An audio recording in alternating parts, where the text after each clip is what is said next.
प्यारे बच्चों, आपका कक्षा 7 की मैथ क्लास में स्वागत है। और सब लोग क्या कर रहे हैं, हम जो है किताब ना होने की वजह से आपको चैप्टर नहीं पढ़ा पा रहे थे। अब व्यवस्था हुई तो हम आपको इसके विषय में बता रहे हैं।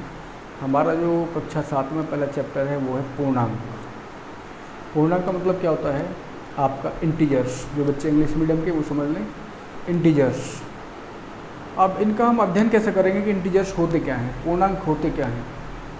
ऐसे अंक जो अपने आप में पूर्ण हों, ठीक है, जिनका कोई भी हिस्सा फ्रैक्शन के रूप में ना लिखा जाए, भिन्न के रूप में ना लिखा जाए, जो अपने आप में से छोटा या बड़ा ना हो, अपने आप में से घटा या जोड़ा नहीं गया हो। जैसे हमने लिखा 1, तो 1 पूर्णांक है। और यदि हम लिखें 1 का आधा, तो 1 का आधा क्या लिखेंगे, 1/2। तो वो 1/2 1 में से कट गया, आधा आधा हो गया, डिवाइड हो गया, तो ये हमारे पास पूर्णांक नहीं बचा। ये फ्रैक्शन की श्रेणी में चला गया, ये भिन्न की श्रेणी में चला गया, ये परिमेय संख्या की श्रेणी में चला गया, ठीक है ना। पूर्णांक ऐसा अंक जो अपने आप में पूर्ण हो, चाहे वो माइनस का हो चाहे वो प्लस का हो, इससे फ़र्क नहीं पड़ता है। यदि हम पूर्णांक के बारे में अच्छे से जानना चाहेंगे तो हम कक्षा 6 में जो हम संख्या रेखा पर पूर्णांकों का निर्देशन पढ़े थे, संख्या रेखा पर पूर्णांकों को प्रदर्शित करते थे, उसको सीखना पड़ेगा पिछली कक्षा में, तो आप सभी को अच्छे से आता है। तो पूर्णांक क्या होता है, ऐसे अंक जो संख्या रेखा पर लिखे जा सकें और अपने आप में पूर्ण हों। ये मायने नहीं रखता है कि वो माइनस का या प्लस का है, ठीक है। अब यदि मैं बात करता हूँ कि पूर्णांक का मतलब क्या होता है, पहले हम पूर्ण संख्याएं पढ़ लें।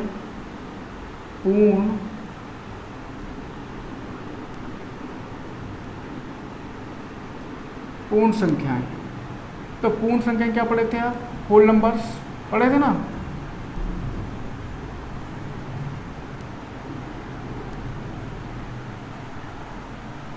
ये जो होल नंबर्स हैं, ये क्या होता था, ऐसे नंबर्स, ऐसी संख्याएं जो 0 के साथ लिखी जा सके। जैसे हमने लिखा 0, तो फिर क्या आएगा 1, फिर 2, फिर 3, फिर 4, फिर 5, 6, 7, 8, 9। ये पूर्णांक हो गए, पूर्ण संख्या हो गई, होल नंबर्स हो गए। तो इनमें अब जो नंबर्स लिखे, इनमें कोई साइन दिख रहा है आपको, कोई भी? हाँ भाई अनस, तुम बताओ, वो दिख रहा साइन वाइन? कुछ नहीं दिख रहा।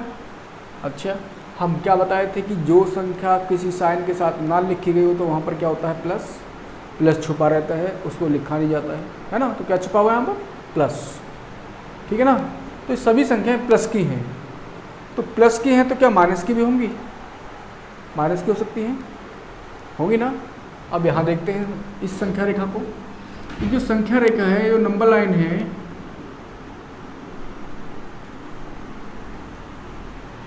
इस संख्या रेखा पर 2 पक्ष हैं, राइट हैंड साइड दायां पक्ष और लेफ्ट हैंड साइड बायां पक्ष, वाम पक्ष भी बोलते हैं ना। तो यहाँ देखें कि इसके मिड में क्या है, मध्य में क्या है, 0 है ना, 0। अब 0 के जो दाईं तरफ देखो, मैं कैसे खड़ा हूँ, इस ब्लैक बोर्ड की तरफ मुंह कर खड़ा हूँ, तो राइट हैंड साइड में क्या है, मेरा दायां पक्ष है, राइट हैंड साइड है, और इधर क्या है, लेफ्ट हैंड साइड है। 0 के इधर राइट हैंड साइड में क्या होंगी, सब प्लस वाली संख्या होंगी, ठीक। और 0 के लेफ्ट हैंड साइड में सब माइनस वाली संख्याएं होंगी ना। तो ऐसी संख्याएं जो संख्या रेखा पर लिखी जा सके और उनको जो है किसी भी तरीके से विभाजित ना किया गया हो, ना बांटा गया हो, आधा ना हो, चौथाई ना हो, तिहाई ना हो, कंप्लीट हो, तो वो पूर्णांक कहलाते हैं, ठीक है ना। अब ये होल नंबर जो हैं, ये 2 तरीके से डिवाइड हो जाते हैं। एक तरफ तो ये आए, तो एक तरफ क्या आएंगे, 0, -1, -2, -3, -4, -5, -6, -7, -8, -9, आगे ना आगे, ठीक है। तो 0 दोनों में कॉमन है, तो जीरो के इधर क्या होगा, प्लस वाली संख्या है, और जीरो के इधर क्या होगा, लेफ्ट वाली संख्या है। आपकी बुक में चिन्ह दे रखा है, इसका मतलब है कि राइट हैंड साइड में, और जो दे रखा है ये आपका इधर। अगर इसमें जीरो को यहाँ से हटा के यहाँ रख दूँ तो बात बनेगी? बात तो नहीं बन रही है, क्योंकि जीरो के साथ तो -1 होना चाहिए ना, फिर 2 होना चाहिए। तो कोई भी बच्चा इस जीरो को इसके बाद में पुट नहीं करेगा, जीरो इधर ही काउंट होगी, लेकिन उसका ये मतलब है कि जीरो के इस साइड जा रहा है। किधर जा रहा है? इस साइड। इस साइड का मतलब हो गया इसका लेफ्ट हैंड साइड में, और इधर हो गया राइट हैंड साइड में। ठीक है। अब इन पूर्ण संख्याओं को यदि हम चिन्ह के साथ रिप्रेजेंट कर दें, चिन्ह क्या है, प्लस और माइनस, तो ये पूर्णांक प्राप्त हो जाते हैं, इंटीजर्स। ये होल नंबर ही आपके दो तरीके से लिखे जा सकते हैं, एक बार प्लस के रूप में, एक बार माइनस के रूप में लिखे जाएंगे ना। तो हम पूर्णांकों का प्रकार, टाइप्स ऑफ इंटीजर्स,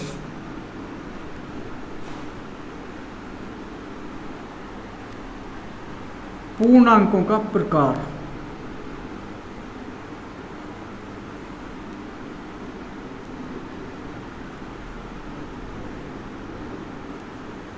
तो पूर्णांक जो है हमारे पास दो प्रकार का होगा।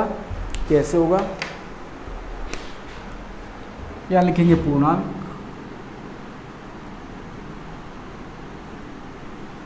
इसका प्राप्त हुआ हमारे पास एक तरफ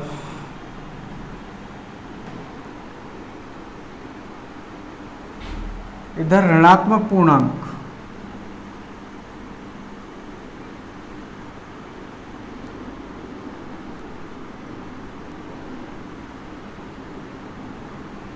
इधर हुआ धनात्मक पूर्णांक।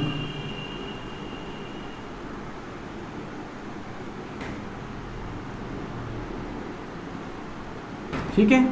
और बीच में आया जीरो। जीरो एक ऐसा पूर्णांक है, ना तो धनात्मक है ना ऋणात्मक है। पहला ही क्वेश्चन है जीरो कैसा पूर्णांक है।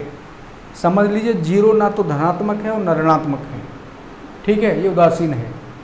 अब ऋणात्मक पूर्णांक जो होंगे इन्हें बोलते हैं हम जो नेगेटिव इंटीजर्स। क्या बोलेंगे?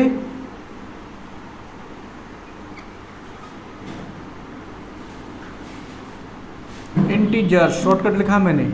और ये क्या होंगे हमारे पास? Positive integers. ठीक है। लिखेंगे कैसे? लिखने का वही तरीका है, हमारे पास कोई भी ऋणात्मक पूर्णांक हो सकता है। जैसे हमने लिखा -2, -5, -7, -12, -16, -50, 50, -100। कहीं तक भी लिख सकते हैं, कंटिन्यू रहेगा। ये तीन चिन्ह होते हैं, आगे कंटिन्यू रहे, सीक्वेंस चल रहा है। धनात्मक में क्या होगा? हमने धनात्मक में लिख दिया 12, 13, हमने लिख दिया 50, हमने लिख दिया 55, हमने लिख दिया 101, हमने लिख दिया 120, कुछ भी लिख सकते हैं एंड सो अप टू। तो जो संख्याएं प्लस चिन्ह के साथ लिखी जाती हैं या कोई चिन्ह नहीं भी होता है तो वहाँ पर क्या काउंट होगा? आपके पास प्लस होगा। तो वो संख्याएं धनात्मक पूर्णांक हैं। और जो संख्याएं चिन्ह के साथ आती हैं, खासकर ऋणात्मक के साथ प्लस या माइनस का जो है जिक्र जरूर होगा, तो जहाँ ऋण आएगा वहाँ पर क्या होगा? वो ऋणात्मक होगी और ये कहेंगे नेगेटिव इंटीजर्स। बात समझ में आ रही है ना ये चीज़ें? तो ये होते हैं हमारे पास पूर्णांक। अब इनका आता है कि पूर्णांकों का जोड़ घटा, ये कैसे होगा?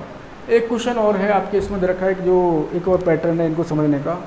यदि कोई चीज़ हम ये पढ़ते हैं कि मुझे लाभ हो रहा है, तो लाभ माने जो मेरे पास पैसे हैं उसमें कुछ लाभ हो रहा है, तो मुझे मेरे पैसों में वृद्धि हो रही है, लाभ हो रहा है, तो लाभ के लिए प्लस चिन्ह आएगा। क्या आएगा? प्लस चिन्ह। तो प्लस इंटीजर का प्रयोग करेंगे। और कहता हूँ कि यदि मैं समुद्र तल से इतने फीट ऊपर हूँ, ऊपर ना, तो ऊपर के लिए प्लस चिन्ह आएगा।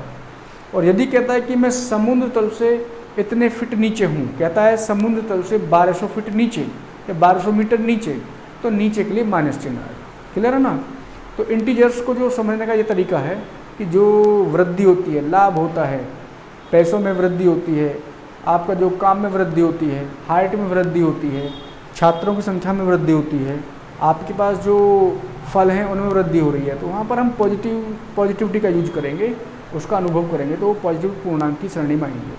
और कोई चीज़ घटा हो रही है, घाटा हो गया, हानि हो गया, है ना, किसी चीज़ में कमी आ गई, कुछ फल जो है वो सड़ गए तो कम हो गए, वहाँ पर नेगेटिविटी का प्रयोग करेंगे, वहाँ पर जो है ऋणात्मक पूर्णांक का अभ्यास आपको तुरंत दिमाग में आना चाहिए। अब इनका है जोड़ और घटा, इस सब टॉपिक को जो है आप अच्छे से नोट करेंगे फेयर में, और मैं इनका जोड़ घटा बता देता हूँ, इसको मिटाता हूँ मैं, ठीक है।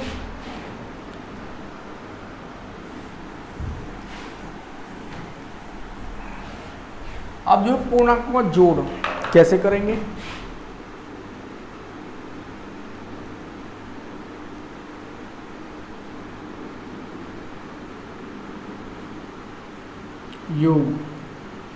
योग को ही जोड़ कहा है, ठीक है। अब जोड़ कैसा होगा, क्वेश्चन कैसे दिया गया होगा, ऐसे दिया होगा, निम्नलिखित पूर्णांकों को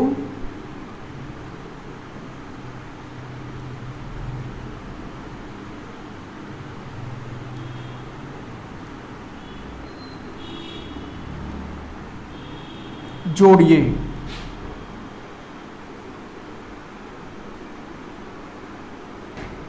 क्वेश्चन दिया होगा फर्स्ट 4 + -5, सेकंड 2 + 11, थर्ड -5 +4, ठीक है। और फोर्थ है आपका 16 + -11, आ गया। अब सॉल्यूशन देखिए इनका, बहुत आसान है, कोई इसमें से दिक्कत नहीं है कि आप जो है सॉल्यूशन देखेंगे, हल देखें कैसे सरल करेंगे। पहला फर्स्ट, पहले का 4 + -5, प्लस माइनस क्या होता है, हम आपको 4 सूत्र लिखाए थे, याद है, प्लस प्लस क्या होता है, प्लस इनटू में यदि गुणा में हो तो, सेकंड क्या है माइनस माइनस एक साथ हो और इनटू में हो तो क्या होगा प्लस, मतलब प्लस प्लस प्लस और माइनस माइनस भी प्लस। थर्ड क्या है, यदि हमारे पास प्लस और माइनस आ जाते हैं इनटू में तो क्या होगा माइनस। और फोर्थ क्या है हमारे पास माइनस और प्लस एक साथ आए तो माइनस, है ना, सिंपल सा, प्लस प्लस प्लस और माइनस माइनस प्लस, मतलब दोनों एक जैसे हैं तो प्लस आएगा, और दोनों अपोजिट हो गई प्लस माइनस या माइनस प्लस तो क्या आएगा माइनस आएगा, है ना, आसान सी बात। ये चारों सूत्र अच्छे से याद करें बार बार, है ना, हम इसको क्लास में बताते हैं फिर पूछेंगे भी आपसे। चलिए तो क्या हुआ हमारे पास 4 और प्लस माइनस माइनस 5, देखो 4 तो प्लस का है क्योंकि कोई चिन्ह नहीं तो प्लस का हुआ, और 5 माइनस का है तो कौन ज़्यादा हुआ, ये -5 है ना, -5 में से 4 गया तो कितना बचा -1। कैसा इंटीजर प्राप्त हुआ हमारे पास, ये ऋणात्मक, बस ये आंसर है ना, आसान सा, बहुत हलवा क्वेश्चन है, आप करें इनको। आप सेकंड देखें, सेकंड तो सभी बच्चे कर लेंगे, 2 + 11, 11 को 2 में जोड़ना तो कितना प्राप्त हुआ आपके पास 13 प्राप्त हो गया, वेरी सिंपल। आप देखें थर्ड देखें, फोर्थ आप अपने आप से घर से करेंगे, देखो फोर्थ में माइनस, थर्ड में -5 और प्लस -4, बताइए कौन कौन बताएंगे, इजकल टू क्या प्राप्त हुआ -5 और plus minus minus equal to कितना हुआ -9, ये आंसर है ना। बहुत सारे सिंपल सिंपल से क्वेश्चन हैं, और सिंपल सिंपल से क्वेश्चन को अगर आप अच्छे से करेंगे तो हमारे पास बहुत एंजॉय के टाइम बचेगा और बहुत अच्छे से हम मैथ को पढ़ पाएंगे।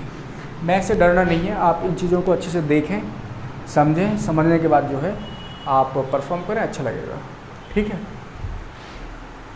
अब मैं इनका बता दूँ आपको घटा, घटा कैसे करते हैं।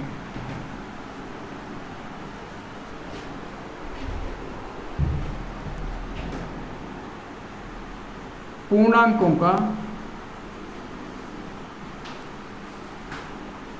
घटाना, सब्ट्रैक्शन कैसे होगा? अब कोई क्वेश्चन देखें, 2 माइनस 3, 2 में से -3 को घटाना है। जो हम 4 चिन्ह बताए हैं आपको उनका ध्यान विशेष रखेंगे। सॉल्यूशन देखिए कैसे हुआ, 2 माइनस माइनस पहले क्वेश्चन उतार लो, equal to 2 minus minus plus, कितना प्राप्त हुआ 5। हम रहे तो हैं घटा, पूछा घटाइए,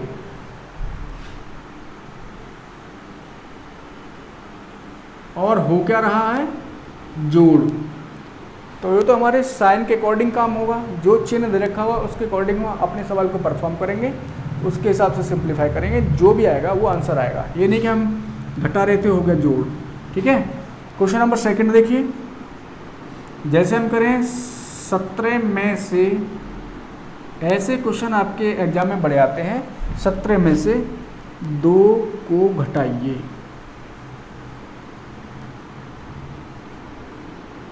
है ना। चलिए सॉल्यूशन करें इसका, इक्वल टू 17 में से, किस में से 17 में से, 17 में से घटा दिया कितना 2, तो कितना प्राप्त हो गया 15। बहुत आसान है ना। बस एक सवाल और हम लेंगे और उसके बाद जो है यहाँ तक उतारिए।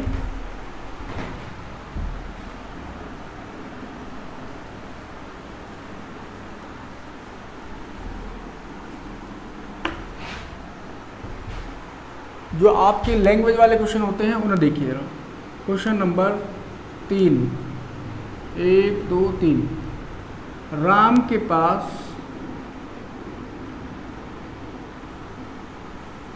7 किताब हैं, है ना स्टेटमेंट वाले, तथा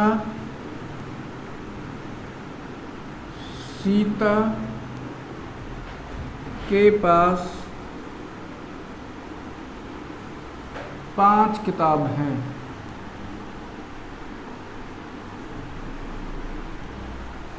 दोनों के पास कुल कितनी किताब हैं?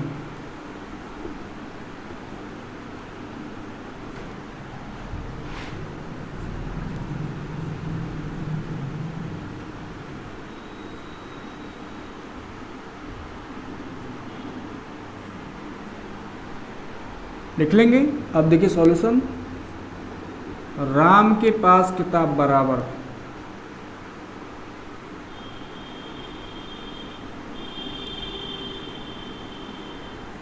कई तरह की लैंग्वेज बच्चे लिख सकते हैं। राम के पास किताब है बराबर, राम के पास किताब बराबर, कुछ भी लिख सकते हैं, जैसा जिसका मन करे वैसी भाषा यूज करें। 7, सीता के पास कितनी किताब है? सीता के पास किताब बराबर कितनी है? 5। दोनों के पास कुल किताब बराबर लिख देंगे, दोनों के पास